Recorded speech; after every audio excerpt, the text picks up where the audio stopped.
Mashramani, the celebration after hard work, is observed annually and is the time of the year when creativity of Guyanese are on display for the world to see.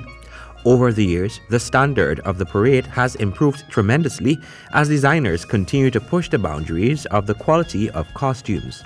Maxie Williams, a local designer who has been working in the industry for more than a decade, expressed pride that the styles and quality of local costumes continue to witness an upward trajectory. Speaking with Nightly News from his Brickdam studio in Georgetown Tuesday, Williams said as a child the Mashramani parade was always something that amazed and intrigued him.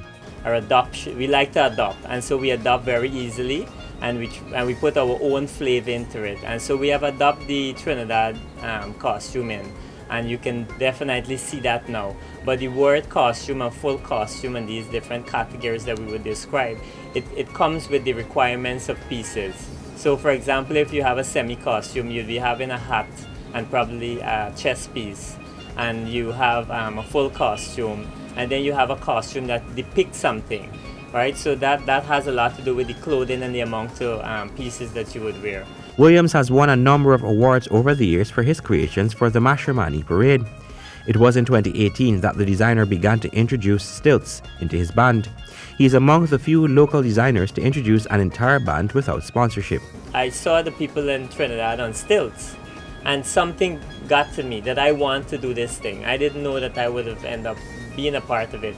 And when I look at the history of it, it says that you have to attract it before you become that person, that mokajumbi they call it in Trinidad. Williams is of the view that Guyanese should stick to their unique traditions in designing their costumes, since he has noticed more and more persons are shifting to Trinidadian-styled costumes. Because we have moved to Trinidad tradition, panty and brassiere, and the costume have no details, they don't have no meaning, it's just about feathers and colors. And Trinidad does that all the time. They just use new colors, palettes, to change the color, and they put a name to it and a story, and that's what it is about. But in Guyana, we still have a lot of strong traditions, and Mashramani is so unique because of our traditions that we put into Mashramani.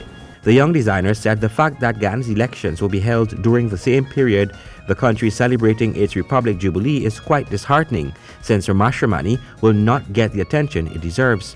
However, he said this should not be seen as a reason not to celebrate the auspicious moment in the country, which he encourages should be used as a means of uniting the people. For the HGP Nightly News, Colwyn Abrams.